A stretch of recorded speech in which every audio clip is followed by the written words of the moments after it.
So, it's really weird saying this, but it is time. It is finally time to review the Batman.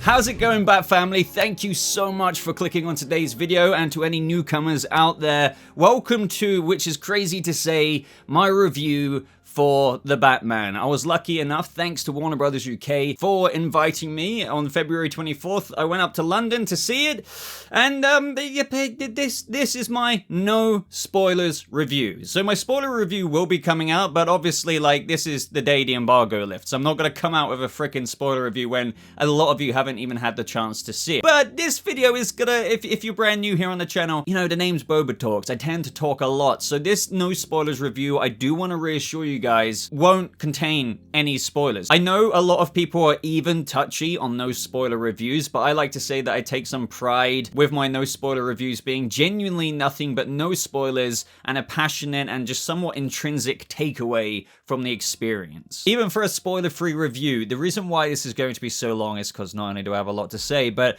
I want to strive to give the most comprehensive review of this film I can give you, and ultimately just kind of serve you as a bit of a companion piece going in to the movie. I'd really appreciate it if you shared this video with anyone who wants to get a little bit of a vibe for the Batman going in with no spoilers, just supporting the channel in general, and hey, consider subscribing because there's going to be quite a few Batman videos coming out, because let's just say, after having seen the movie now, I've got quite a few ideas, like everything we kind of learned, what this means in that scene, what this meant towards the end, and yeah, can't get into those things now, but boy, do I want to. So, first of all, I guess, you know, and as you guys know, I kind of try and be as candid as I can, sometimes a little bit from the top of my head, to just give you my raw thoughts about my impression of this movie. Does it live up to somewhat the expectations a lot of us had? As many of you know on this channel, we've been covering it for a long time. I've been a big fan of Matt Reeves' vision, and just overall, what was this movie like? And obviously, I guess we need to start at the beginning. And what I'm happy to say is that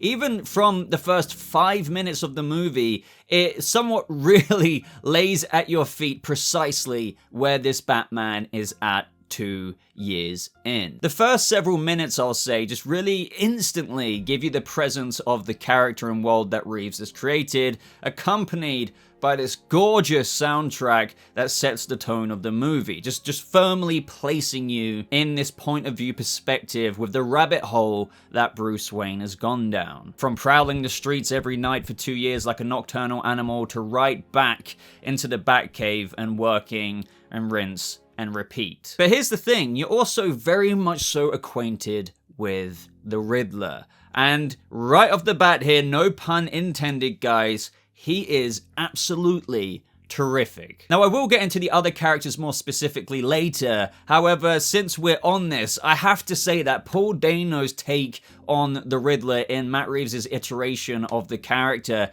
is just both haunting and engrossing. And I know it may seem like I'm trying to play up words for the sake of seeming wordy or whatever, but I'm honestly not. When I mean it, you guys know me by now. Like, I genuinely mean this. It is very engrossing seeing him on screen. And I can happily say that these thoughts came into my mind only after the very first few scenes of him within the movie. And I, as a viewer going in, just to give more context to all of this, somewhat knew what to look forward to with this Riddler after having covered this movie so much on the channel, of which this could serve as a side of expectations, some could say. And sometimes, you know, expectations aren't the best thing to go into a movie or an experience with, because sometimes expectations can somewhat disappoint you if it doesn't meet said expectations, even though I try and not do that. But if any of you do even innocently do that, I am very, very confident and happy to say that I was compelled by this character, and I was just looking forward to seeing more and more of this eerie character as the movie went on, of whom is just so powerfully introduced as this lurking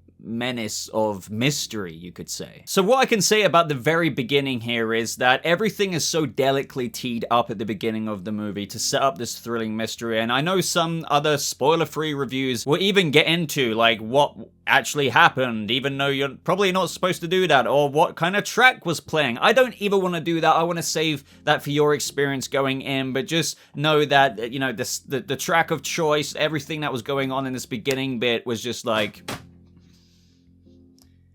And when I say that you feel the Riddler's presence, you really, really do. Even within the first several minutes of the movie, you feel his presence to the point of where it does leave such an instantaneous impression on you. And the fascinating thing is, you realize that you still have the better part of 3 hours to go. The same can be said for Batman himself, that they really do just launch you right into it, and from there on out, the momentum, as you may have heard before, whether that's from Reeves, really just start to roll and roll and roll, and that's something that's fascinating in somewhat, I guess, the larger pacing of this film. Even if you're watching this review as not such a super Bat fan, you may be somewhat intimidated by the runtime, but I do feel like the pacing and how much of a momentum this movie keeps on gaining should really captivate that of the general moviegoer, if you know what I mean. And one notable thing that comes to mind with the Riddler, even from the first DC fandom trailer in 2020, is this breath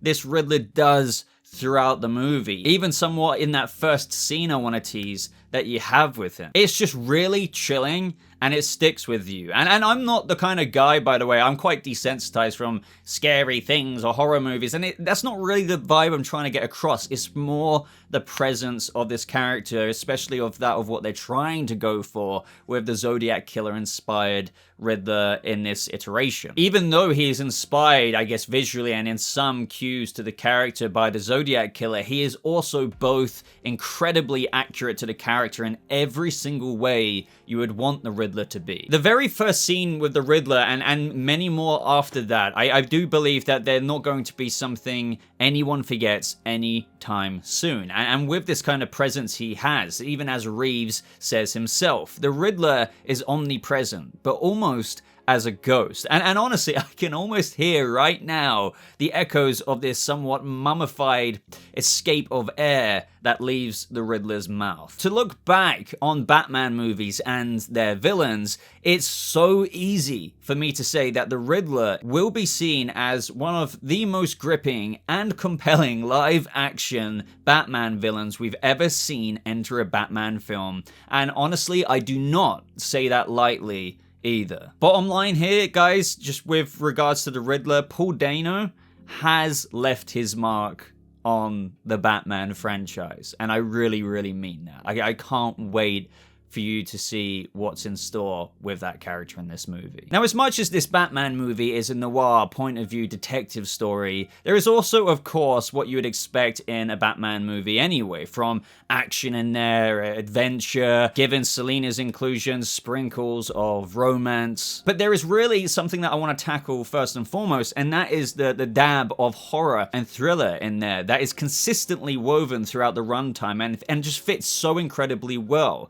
And don't get me wrong, like the other Batman movies have done this, but I feel like they reserve it for only particular scenes. For example, just from the top of my head, that scene in BVS when the cop is going after Ben Affleck's Batman, you have that incredibly like haunting moment where he's just gripping to the walls. I'm sure there was one or two other horror-y-esque moments in that movie in other Batman movies, but this one, as I said, it's just woven intermittently throughout the film, and it really does fit so incredibly well. And that's because, guys, as we all know, like Batman, there's a few ways he is meant to be viewed, but one of them is that he is meant to be scary to a lot of those who have good reason to fear him. And when we get their perspective, and boy, we do get their perspective, and it's a brilliant way of like doing that on screen, the movie really does convey why. Just why maybe a guy dressed like a bat wouldn't make you smile in amusement, but rather maybe cower in fear and second guess the choice you might be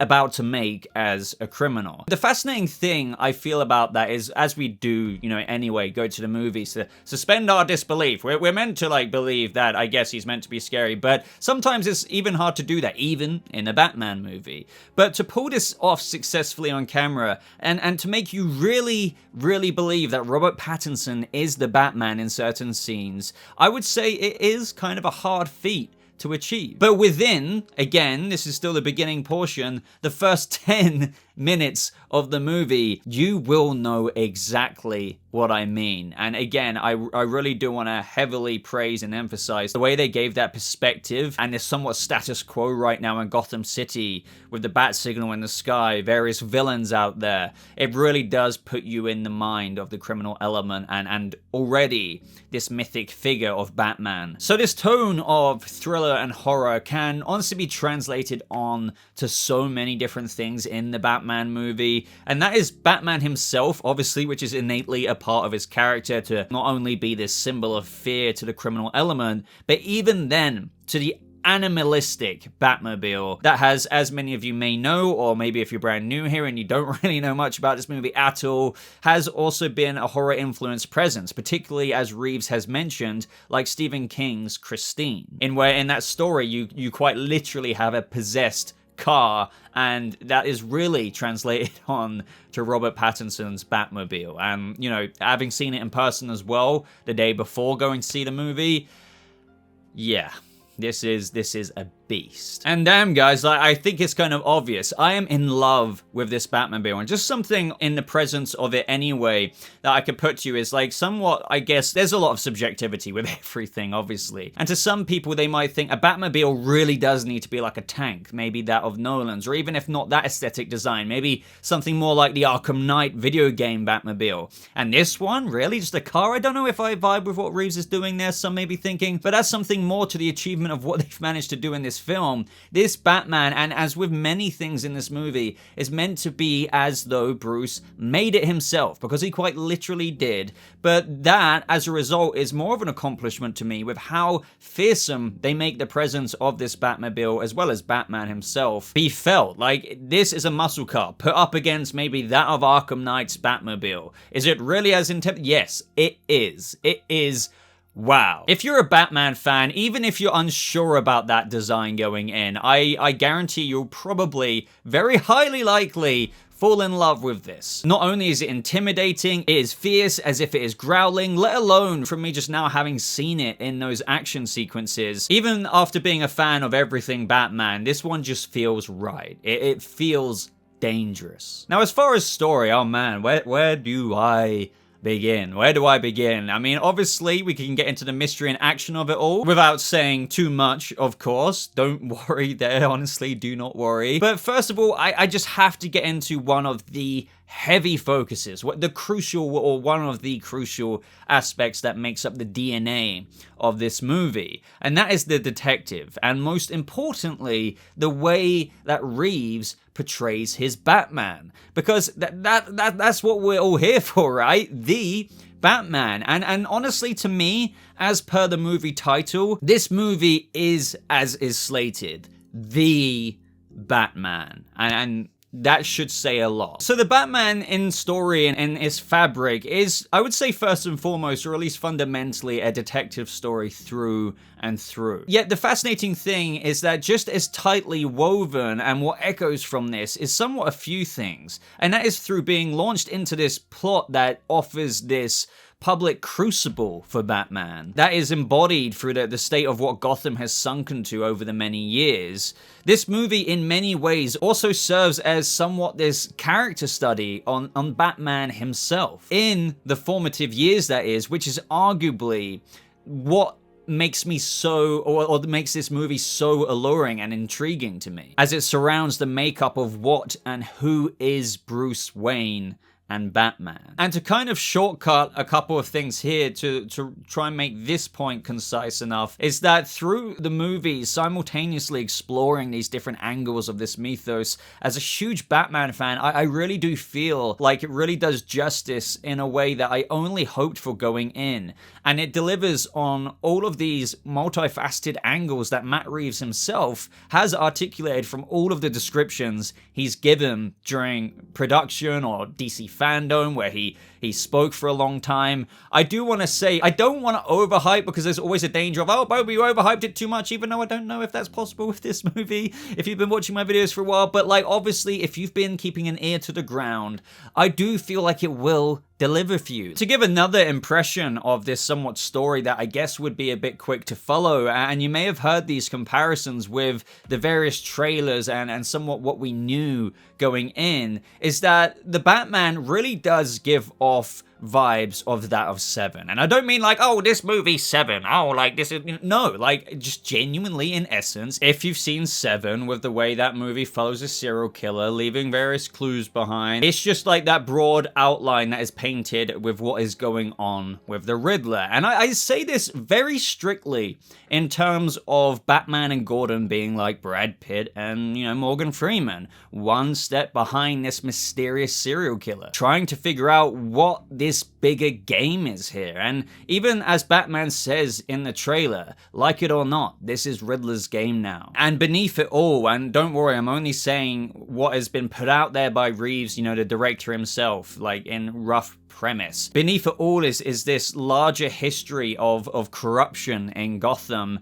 which just furthers the intrigue so much more in the plot, because you're thinking, as you're going throughout it, okay, what is really going on here? And again, as Gordon says here, it just gets to this point of, Gotham's a powder keg, and Batman's response is Riddler's the match. I would say that because of all of this, going on, is that, and I am, like, to be fully transparent, quite a sucker for mystery. The story, as a result of being quite this very entertaining mystery, provides a very thoroughly engrossing experience in where it feels like this movie is just firing on all cylinders at all times, because even, outside of the mystery going on there's other little bits and bobs with other characters out there that we're going to get to that just flesh this world out even more. I mean, even though I'm a sucker for mystery, I do feel like that translates onto quite a lot of people, in where I would probably say that mysteries are always going to intrigue most audience members, but when they're layered with what the Riddler has in store here,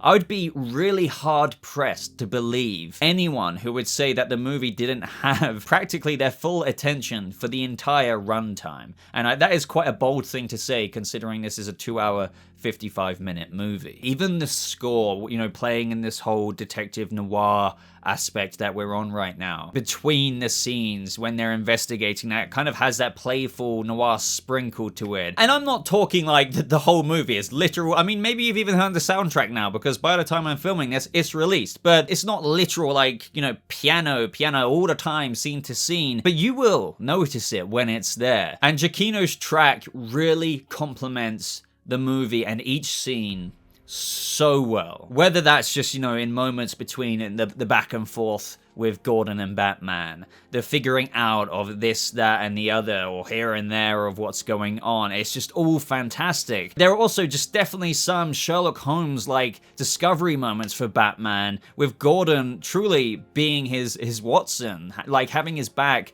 at all times. That might be quite an easy comparison to make for some of you, but like it really is true. And while I mention the score here, just to speak more broadly about it, this soundtrack of this movie is wonderful. I really do wholeheartedly mean that. Michael Giacchino's tracks really do accompany this Batman movie in what feels like a match made in heaven.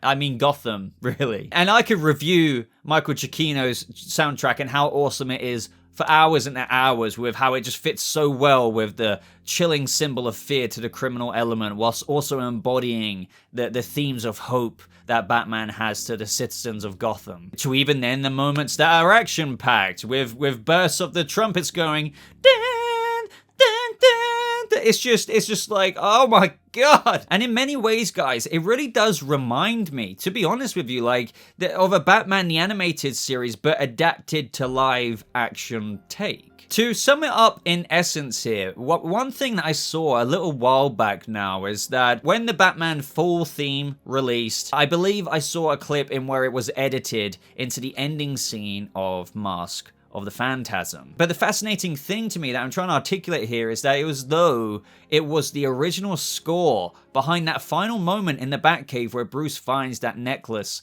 that Andrea left behind. It just fit that well that it was like, hey, wait, what was the original score in this scene? Wasn't this it the whole time? And that is big praise because Mask of the Phantasm soundtrack is just so wonderful. I feel like it encapsulates Batman and everything so well. And the fact that I'm even comparing Giacchino's soundtrack to moments like this and how you can almost imagine it there being original just shows you what you have in store for the movie itself. Now, Jeffrey Wright as Jim Gordon and basically Batman's partner is a pairing to me that feels like it is, and this is going to be bold to say, but I really do mean this, the most accurate we've ever seen in live action when it comes to adapting the dynamic that they have from the source material. I do want to really heavily stress that is not to knock on any other iteration, as we have seen some incredible ones, and as I want to keep saying, I am a fan of every single one of them, but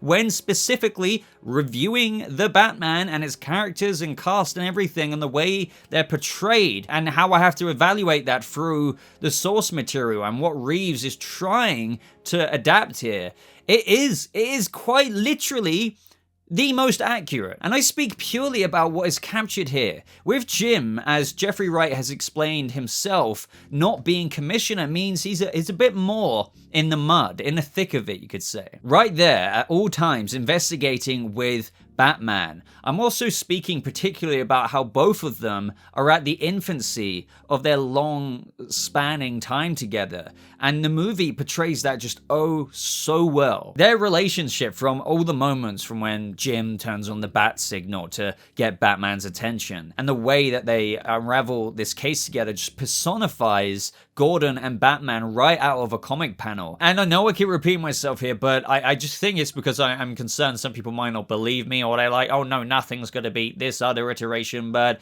I really do mean that. I really do. There are just so many moments between them that will just make you smile because you will know that Reeves just nailed their dynamic to a T. And the difference the Batman movie makes to that of, and it's just the easiest one, for example's sake, Nolan's, is that even though we've seen Batman work with Gordon in those movies, here, as you can tell from the trailers, they really are, as I aforementioned, a lot more like Sherlock and Watson in this iteration, because quite simply, this movie, The Batman, allows that to happen in where other movies just simply haven't as much. And to expand on that even more, the way that The Batman facilitates this highly accurate portrayal of Gordon and Batman is through a variety of ways, but the most significant being that the GCPD allow Batman to be on the scenes of crimes due to, you know, let's say Gordon vouching for him. And as a result, everyone, this really does just pave the way for a lot more of those moments from the source material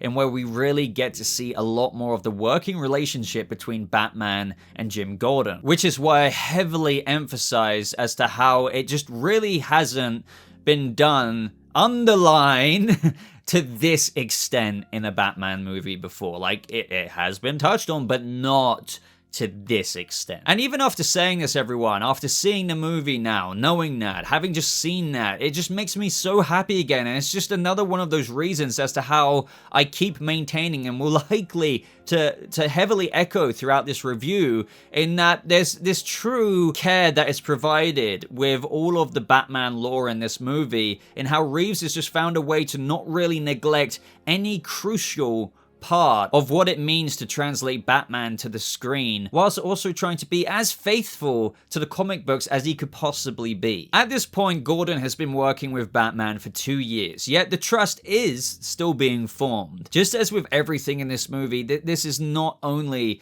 at an early stage of Batman, but at an early stage of everything. It's a very deliberate choice. Like, Gordon isn't Commissioner, Selina isn't actually Catwoman yet, and this includes the Rogues Gallery and this iteration of the Riddler. So seeing this trust being forged between the world's greatest detective and more or less one of the one good cops left in the GCPD is everything you could ask for as a Batman fan wanting to see Jim Gordon and Batman on the screen, and Jeffrey Wright just does a absolutely phenomenal job. I don't think there is anything more I could have asked out of Jeffrey Wright's performance, to put it in a simple way. I could rave about this, that, and the other, but Jeffrey Wright is Jim Gordon. But one of my favorite things coming out of this movie, and arguably what feels like the most important, you could say, is Batman himself, and what Matt Reeves wanted to establish with this Batman movie, and that is a point of view driven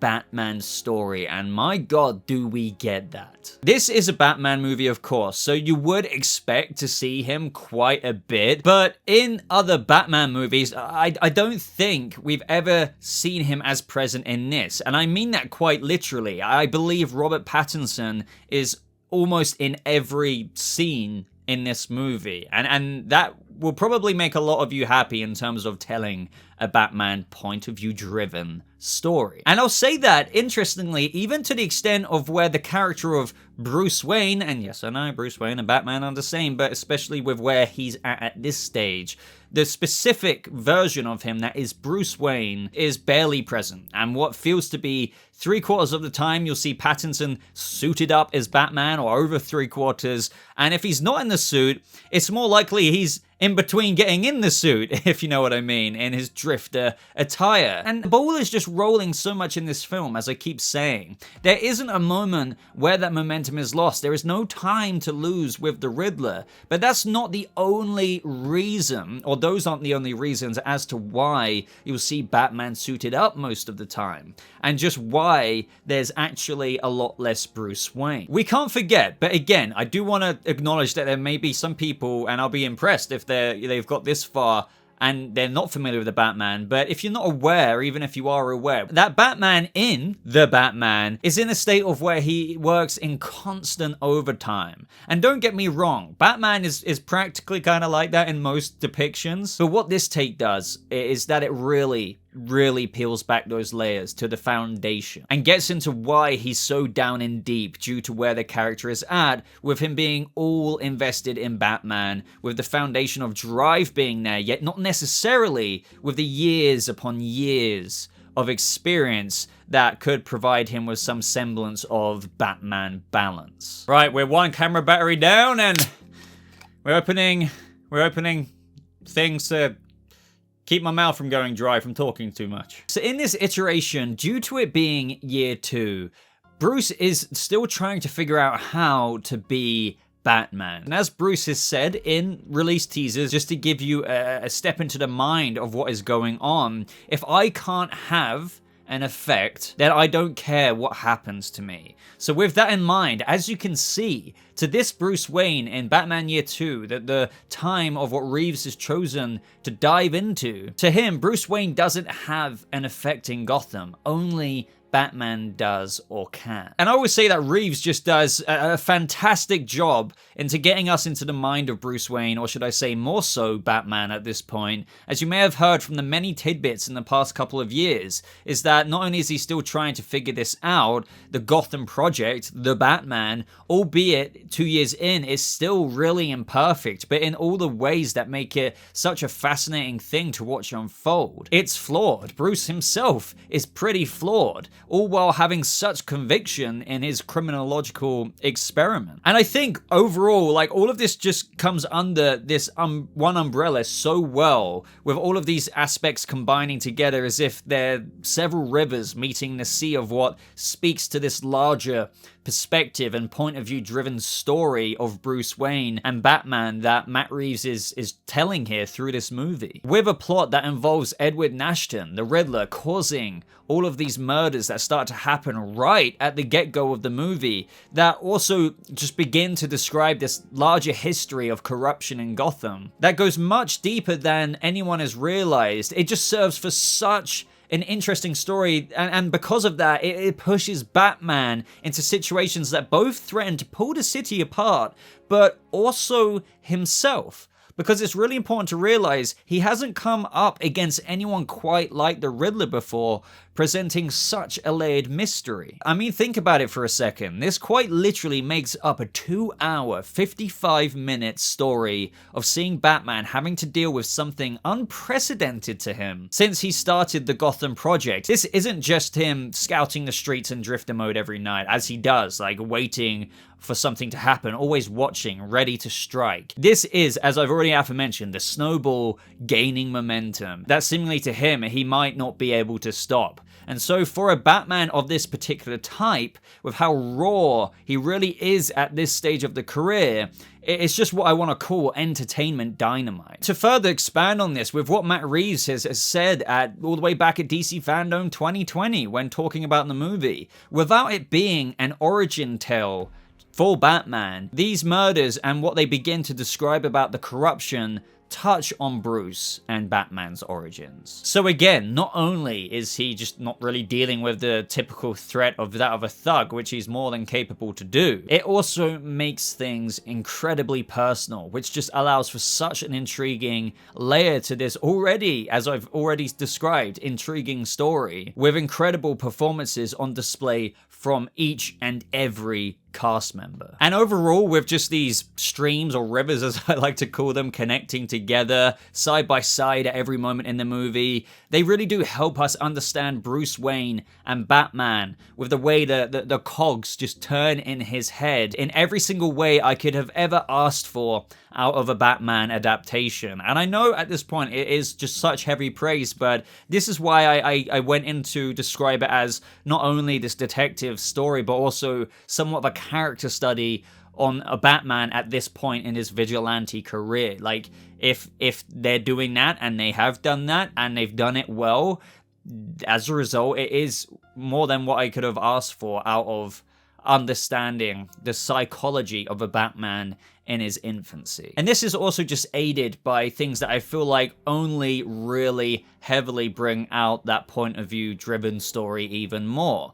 such as the appearance of the Gotham Project Journal, taking inspirations from various Batman graphic novels of commentary, quite literally journal entries being read out like monologues, getting that insight into the inner rumblings of Batman. And of course, considering the length of this review, my batteries for my Canon camera have died, but that won't stop me from talking about the next part, and that is, of course, it wouldn't be complete without the casting. When you see this movie, it feels as though Robert Pattinson was literally made for this role, and funnily enough, if you don't know already, Matt Reeves practically wrote the movie and the role of Bruce Wayne / Batman with Robert Pattinson in mind. It just so happens that Robert Pattinson was also very interested in coming on board, another match made in Gotham, you could say. Now, I will say that it feels as though, to me, that Robert Pattinson has put everything he had into this role. He is transformed and truly convincing. He plays the type of Batman and Bruce Wayne really reflective of where he is at in his life and what is written for the journey of this film to a T. And that's just so exciting for me coming out of this movie, because with the brimming potential here, because Robert Pattinson is such an excellent performer, and you'll know exactly what I mean, not only just from this movie, but his other movies, and I feel like he already embodies the role exceptionally. So what's exciting is to now think of how he can evolve his performance alongside the evolution of the character throughout more installments, and that's just a feeling you can't help but get excited about having seen his Batman, especially in where Batman is at by the end of the movie. His Batman voice is honestly my favorite to date, nothing too exaggerated and yet not all too similar to that of Bruce, which is a good thing as well. And all I can say, everyone, with regards to Pattinson is that if you are a Batman fan, I can't really fathom as to how anyone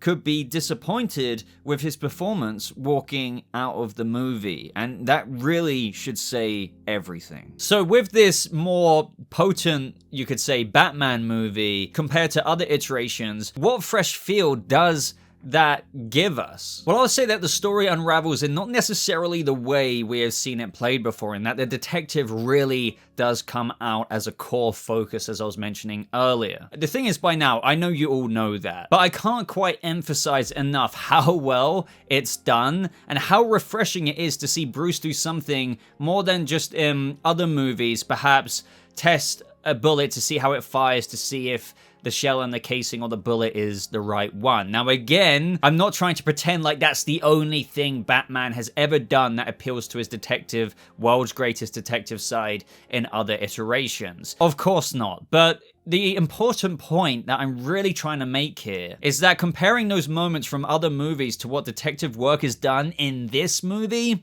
isn't even a comparison. And honestly, it's kind of baffling when you come out of this movie. It's astonishing, in fact, because it works so well for this movie. Who would have known? World's greatest detective and Batman merged so well together.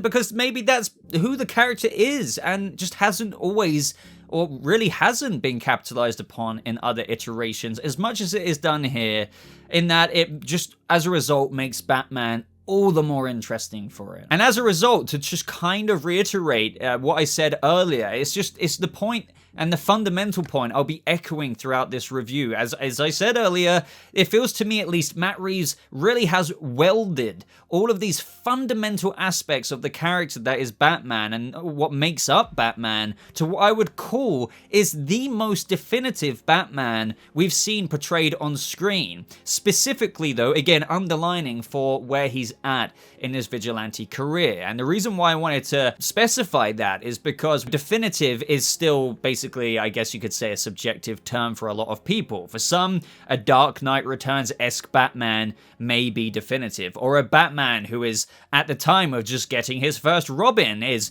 you know, definitive Batman to them. But I just mean specifically with all the attributes that Reeves could have given to his Batman with the vision that he wanted to tell. Not only does Reeves appeal to super traditional canon whilst also offering a refreshing innovation, but he also manages to be very accurate without leaving any core part out, which some takes have only slightly tiptoed in. Reeves just doesn't really do that. Everything, I feel, is included. Despite this being an imperfect Batman who still needs to grow, I will still say and argue that all of the attributes that you would say makes up somewhat of a quintessential Batman is all addressed in Robert Pattinson's Batman. I just feel like if you want to demonstrate the Dark Knight in every facet that you could possibly do on screen that is true as can be to the character, beyond just a really cool guy dressed in a really cool batsuit and a tank of a Batmobile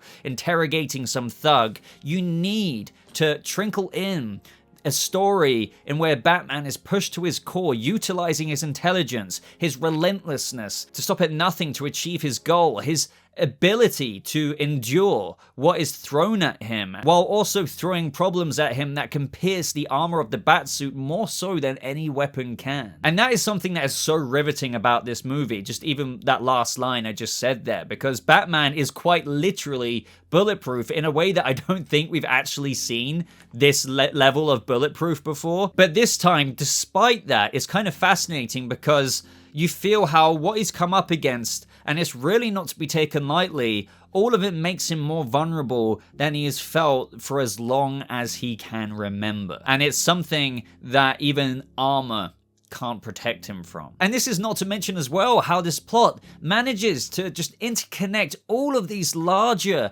Batman characters together. It's all just marinated very well there. Like, they're not just there for being their sake, which some people get worried. And that's a very real apprehension. A lot of TV shows, even with multiple episodes with longer runtimes than a movie, or movies are flooded with characters that just don't get enough development or just feel there because let's put them in there because it's this character.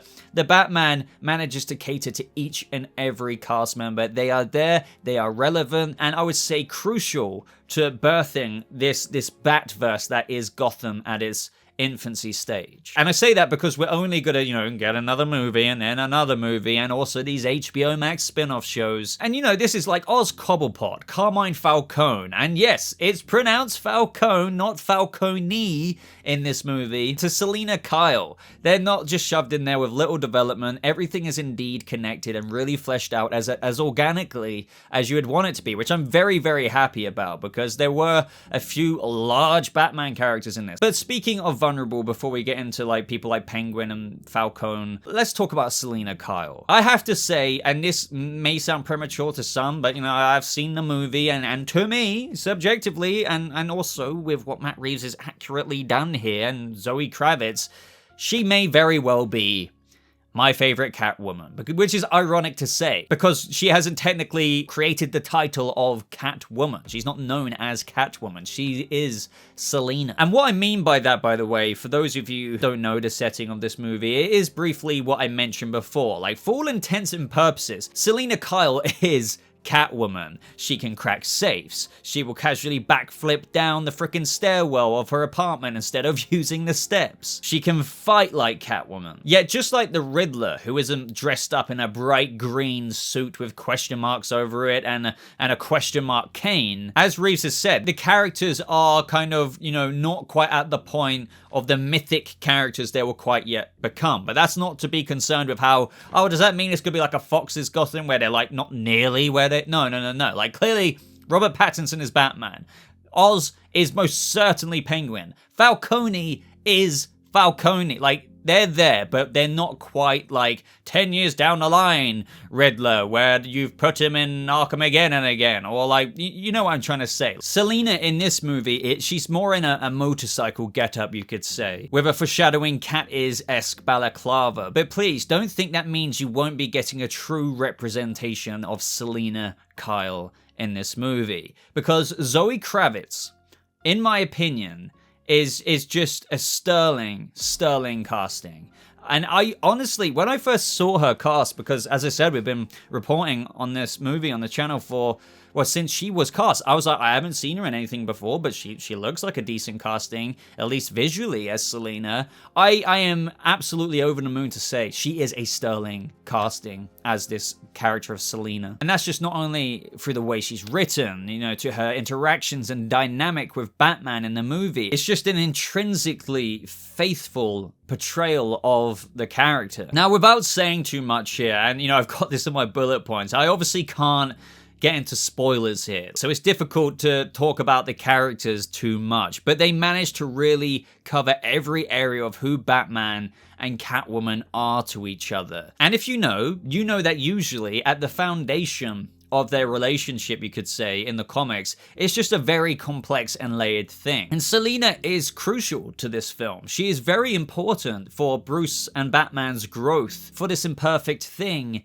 that is Batman in the movie. As Zoe Kravitz and Robert Pattinson has said in press interviews, Bruce more or less has this binary worldview and how that they're only bad guys or victims. But then Selena comes along and somewhat throws a bit of a spanner in the works of that outlook. And as Reeves has actually said himself, to sum it up quite nicely, this movie takes you on a journey where Batman starts with having one point of view about what he's doing, and then you have that challenge in such a way so that by the end he would have an awakening and he himself would have some change that he'd have to undergo. And I'm happy to say that the flirtatious and cheeky Catwoman dynamic with how she plays up against Batman, yet having a surprising connection with each other that puts both of these characters out of their comfort zone. It really does feel like, as with Jim and Batman, this kind of quintessential representation of what we as fans love about that interaction between Selena Kyle and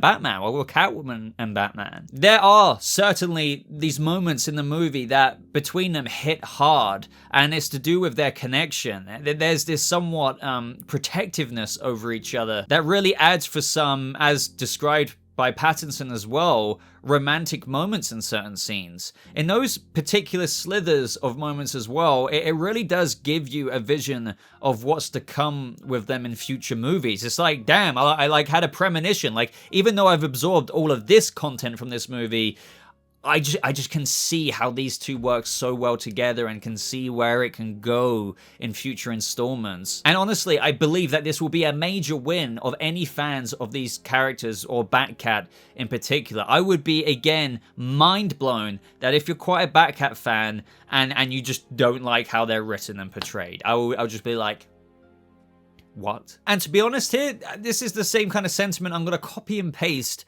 onto the other characters, because it's just hard to not articulate it in the same way. Such as Carmine Falcone. He's exactly the top dog as to what you would expect to see in this movie, running things from the shadows. And John Turturro really plays the role with such swagger, you could say, that when you see him in scenes, he really is this elusive boss that feels as though he belongs in Gotham, pulling all of these larger strings in the criminal element. Oz is exactly what you'd want him to be as well. And again, specifically with the lens of where they're at in this time. Like, even Oz isn't the kingpin, as Matt Reeves, as I'm abbreviating here, will be one day. He's not quite there, but he is still so Oswald Cobblepot. He is one of Falcone's lieutenants, and you see everything that makes up the DNA of Oz Cobblepot from the comics. Whether that's from his ambition to his almost squirminess at times, yet this boldness. I mean, he's even willing to square up against Batman when it comes to the scene from the trailers with the Batmobile chase. It's really, again, this very intriguing time, which is why I'm such a big fan of Matt Reeves' vision of an Oz who hasn't quite climbed all of the rungs of the ladder to where he wants to be. And as we all know, that's at the top. But that allows for us to see a Penguin in his most raw form, and he is not to be a man who is underestimated. Colin Farrell just does an absolutely fantastic job. This has been some discourse for some time with how he's completely unrecognizable under those prosthetics. And I feel like I'm not going to be telling you anything that, even though you may have not seen the movie, that you haven't heard before. That he's just unrecognizable and a chameleon in this role. And to put it in this other way, I can 100% see why they've greenlit an HBO Max spin-off Penguin series. Because, sure, people will say, money, money, money, milking, milking, milking. And sure, like, at the same time, business-wise, they're making a show for entertainment and business. But putting that aside, coming out of this movie, my God, there is more Cobblepot to explore. And the reason why they are making that show as well is because of potential. Just something to take note. I feel like his scenes are nicely spread throughout the movie, because we had heard from Colin Farrell himself that he didn't have too much screen time, but I will say that he's woven nicely throughout quite a lot of the runtime. I honestly wish I could say more about Penguin, the scenes he is in, and his interactions with characters like Batman, Gordon, just rip the panels straight out of the comic books and are literally injected into the veins of this movie. Now, Andy Serkis. Andy Serkis is Alfred Pennyworth. What can I say here? Let me just say I'm quite biased. Like fully transparent here to Andy Serkis. I've been a fan of his work for a long time, but it's not only that which allows me to draw such pleasure from this portrayal of the character. So with regards to Alfred in the Batman, and I've been a fan of every single Alfred, like, he is such an important character to me, and he is such an important character to the story that is Batman. And it's also somewhat what I've said in aforementioned points. You still subjectively may, let's say, adore the more gentler Michael Caine version of the character. And don't get me wrong, I do too. But in the past decade or so, I'll say, we've been getting a lot more somewhat aged down, more rough and gruff castings of Alfred. Ones who are a bit more hands-on. Still a butler, but also heavily emphasized ex-special forces. Say what you will about Fox's Gotham, but Sean Pertwee's Alfred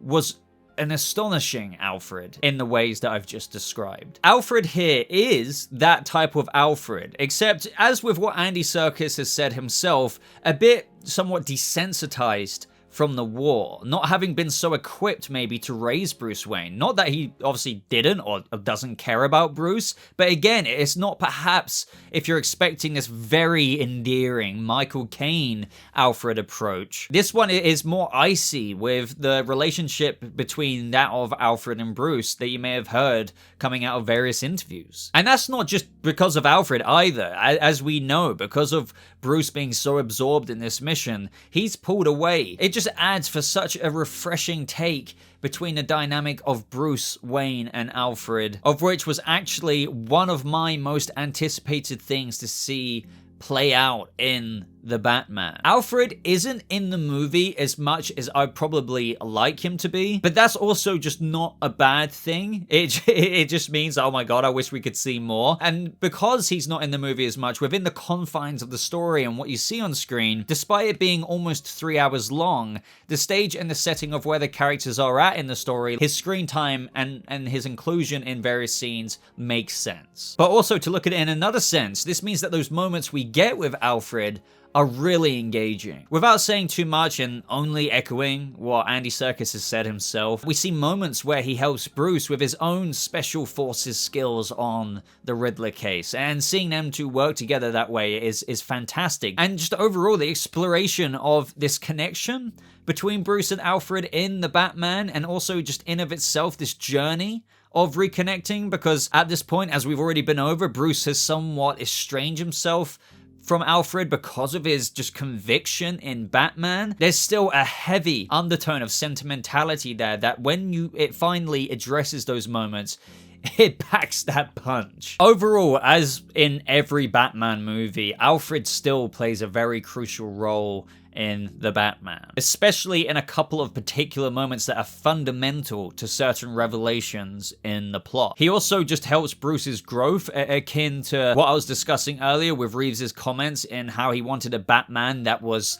still becoming. Everything is psychological, and that includes the fascinating development with his relationship with Alfred. And I'm only just dying to see this dynamic continue in future installments, and just Andy Serkis does a fantastic job that I don't think will let down any fan of the character. Now, the flavor that is Gotham, with the cinematography done by Greg Fraser, is just awe-striking. I think a lot of you have also just gauged this from the many trailers or TV spots maybe that you have seen, but I can't quite emphasize enough when I say that you ain't seen nothing yet in terms of shots that you're yet to behold. Whether that just be the camera panning moments of Gotham City as the drifter Bruce rides on his motorcycle, to the really well-placed point of view driven shots of the action-packed Batmobile action sequence. It's just, I feel like Greg Fraser really just does live up to his expectation here. If you have any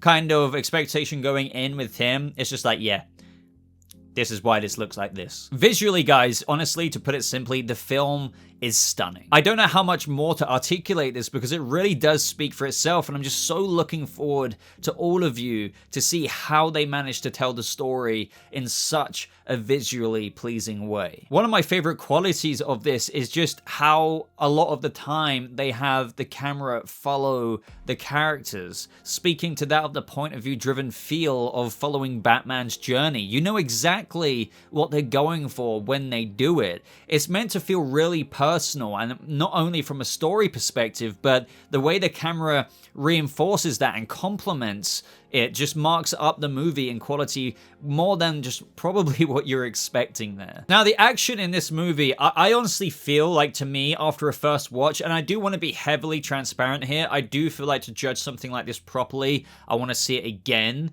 But from first impressions and first glance, the action is really satisfying. I'm just in love, even, with this suit and the practicality of it. I mean, I know I've seen it in person now, but when you see it in the movie, everything is just utilized so well. And sure, we've had badass batsuits and stuff before, and this may not be visually the batsuit that you prefer. Maybe you prefer Batfleck's accurate batsuit as well, but this one, I just feel like everything is utilized. Everything, it is just repeating myself there again. Matt Reeves doesn't want to leave any stone unturned. Everything can be used. His grapple hooks are awesome. The tool that is his bat symbol, and there are even a couple of surprises in his utility belt that just, again, just add to what Batman can do when the time comes to it. And you'll see what I mean there. Now, obviously, in terms of proper details in the plot, I obviously can't get into spoilers there or too many details. But with the story and detective aspects we've already got into, it will certainly keep your attention. Let me put it that way. Things just ramp up and get crazier as they unravel the clues the Riddler leaves behind, and I have to tread very, very carefully here. But there are certainly revelations to be had. And for sure, some twists and turns that, again, I just can't really say anything about in detail. But I will say, for those who are worried about just knowing everything and anything going into the movie because of the trailers or TV spots, that isn't true. Sure, I will totally acknowledge that because of a lot of speculation and whatnot of what we've done on this channel, that it can lead to this right path, you could say, for certain things. But that doesn't mean you know the whole picture or how things exactly play out and the repercussions certain revelations may have. Another example is that I know after heavily covering this movie that there are certain things that I know fans have thought were going to be absolutely huge, but weren't nearly as remotely big as what they thought could be the case. But also, then again, the opposite with other things. Other things go the other direction as well. So all in all there, guys, I think I'm just really happy to say that even with all the coverage on this channel,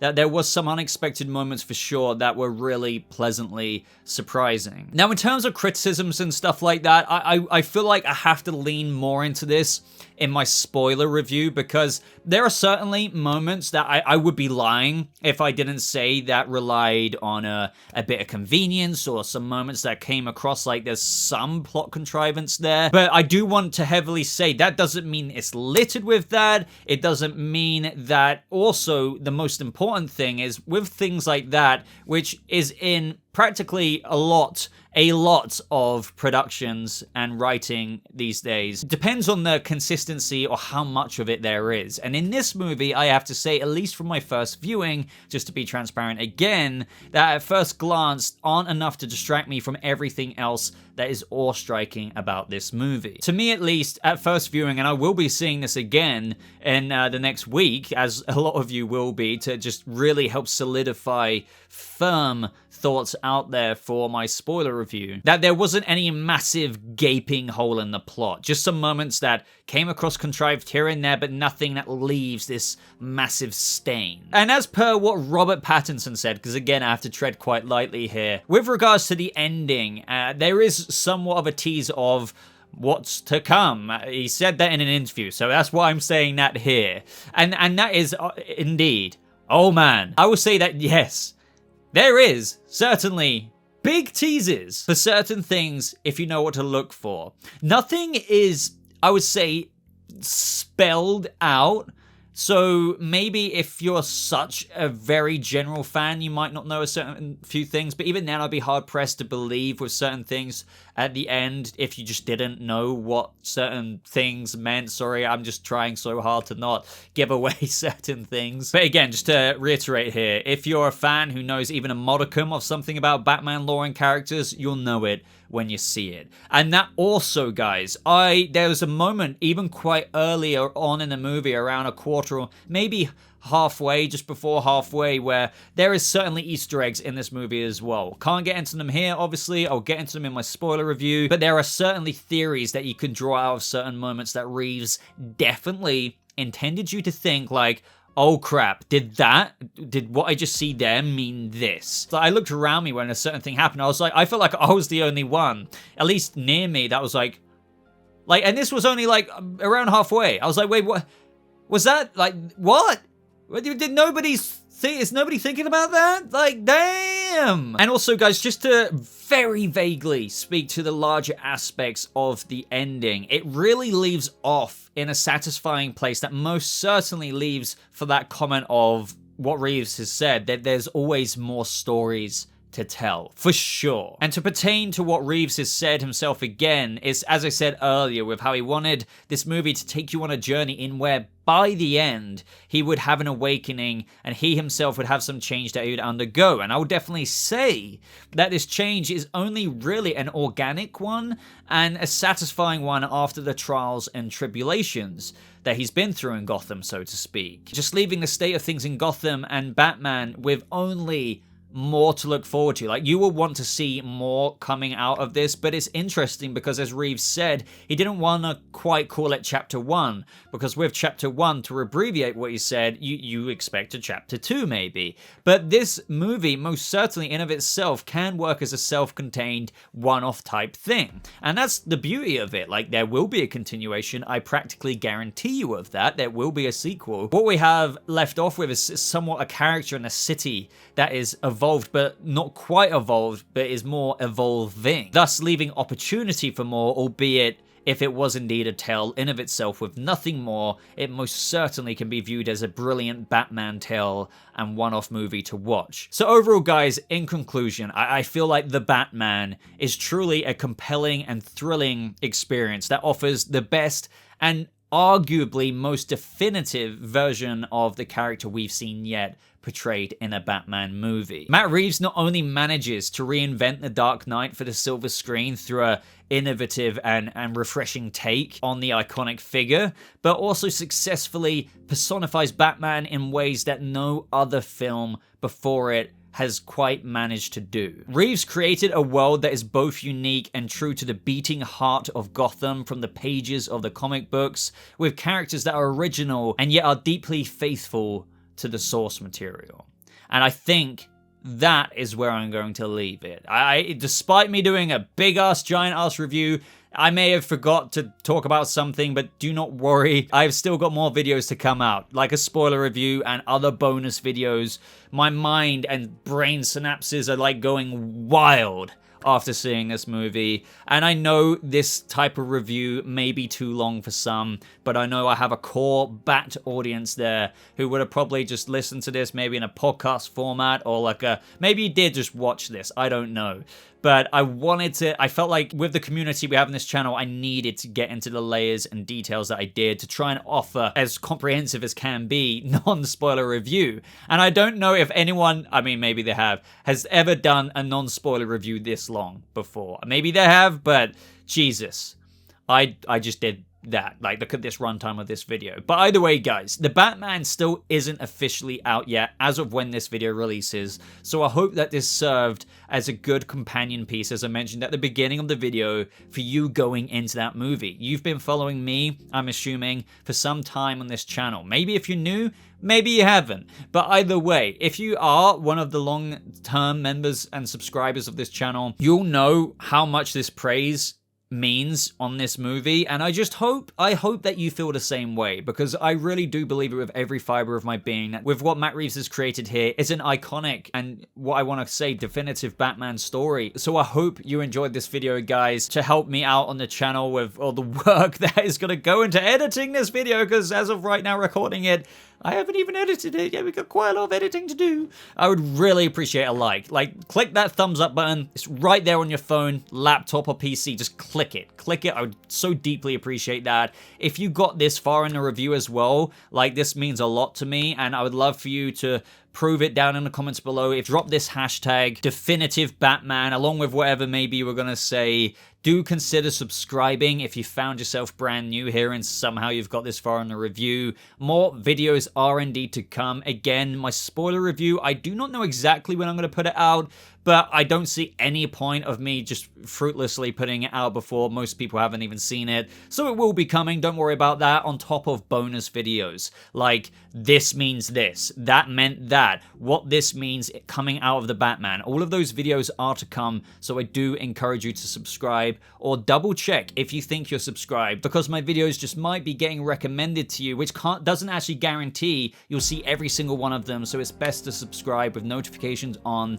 But I'm going going to love you and leave you now, guys. So thank you so much for watching, you know, just following me on this journey. It's not over yet. We've still got sequels and HBO Max spin-off series and whatever productions in this expanding Matt Reeves Batverse. Other than that, I hope you have a lovely rest of your day, and I'll see you, Bat Family, in the next video. Goodbye.